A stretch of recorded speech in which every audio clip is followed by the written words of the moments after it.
আসসালামু আলাইকুম রহমতুল্লাহ বারাকাতুহ। শবে কদর নিয়ে আলোচনা। আল্লাহ তাআলা পবিত্র কালামুল্লাহ শরীফের মধ্যে ঘোষণা দিয়েছেন, সূরা কদরের মধ্যে রয়েছেন লাইলাতুল কদরি খায়রুম মিন আলফি শাহর। অর্থাৎ যে ব্যক্তি শবে কদরের ইবাদত করতে পারবে, হাজার মাস ইবাদত করলে যে পরিমাণে সওয়াব পাওয়া যায়, কেবলমাত্র ওই একটি রাত্রি ইবাদত করে ওই ব্যক্তি হাজার মাস অপেক্ষা ইবাদত করলে যে পরিমাণে সওয়াব পাওয়া যায়, একটি রাত্রিতে একই সওয়াব সেই ব্যক্তির আমলনামায় মিলবে। এবারে বলা যাক শবে কদরের রাত্রিতে নামাজ আমরা কিভাবে আদায় করব। শবে কদরের জন্য এমন কোনো নির্দিষ্ট আমল বা ইবাদত নেই যে এই প্রসেসে এইভাবে করতে হবে। আমরা স্বাভাবিক যেভাবে নামাজ পড়ি, দুরাকাত করে ওইভাবেই নামাজ পড়ব। যে কোনো সূরা দিয়ে আপনারা পড়বেন। এশার নামাজ হয়ে যাবে, তারাবির নামাজ হয়ে যাবে, তারাবির নামাজের পরে ভেতের নামাজটা বাকি রেখে আপনি শবে কদরের নামাজ আরম্ভ করে দেবেন।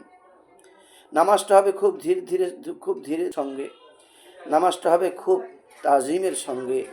নামাজের সূরা কেরাত লম্বা করে পড়ার চেষ্টা করবেন, রুকু সেজদা লম্বা করে করার চেষ্টা করবেন এবং খুব ধীরে ধীরে নামাজটা আদায় করবেন। আল্লাহর কাছে নম্র ভদ্র বিনয়ের সঙ্গে নামাজটা আদায় করবেন এবং দুরাকাত নামাজ যখনই হয়ে যাবে, দুরাকাত নামাজ হয়ে গেলে আবার দুরাকাতের নিয়ত করবেন। যে কোনো সূরা দিয়ে আপনারা পড়তে পারেন, যেমন আলামদ সূরার পরে আপনারা যেভাবে নামাজ পড়লে একটা করে সূরা মিলিয়ে পড়েন, ওভাবেই পড়বেন। তবে বিশেষ করে ইন্না আনজালনাহু ফি লাইলাতিল কদর এই সূরাটা দিয়ে পাঠ করার চেষ্টা করবেন। আপনারা যখন দুরাকাত করে 4 রাকাত নামাজ হয়ে যাবে, আপনারা আপনার মন থেকে যা দোয়াগুলো আল্লাহর কাছে চাওয়ার সেগুলো আপনারা চাইবেন। মা আয়েশা সিদ্দিকা রাদিয়াল্লাহু তাআলা আনহা রাসূল পাককে জিজ্ঞেস করেছেন, ইয়া রাসূলুল্লাহ, শবে কদরের নামাজ আমরা যখনই আদায় করব ওই সময় আমরা আল্লাহর কাছে দোয়া পাঠ করতে থাকব।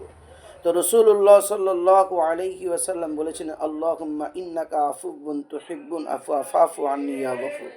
আয় আল্লাহ তাআলা, আপনি ক্ষমাকারী, ক্ষমা করতে বড় পছন্দ করেন, ভালোবাসেন। আল্লাহ, তাই আপনি আমাকে ক্ষমা করবেন। এইভাবে আপনারা সম্পূর্ণ নামাজটা 12 রাকাত, 20 রাকাত, 50 রাকাত যে যেরমভাবে পড়বেন, ধীরে ধীরে পড়বেন। আল্লাহ তাআলা আপনার সকলের নামাজকে কবুল করুক। এর পরবর্তী ভিডিওর জন্য আপনারা অপেক্ষায় থাকবেন, সাবস্ক্রাইব করবেন, লাইক করবেন।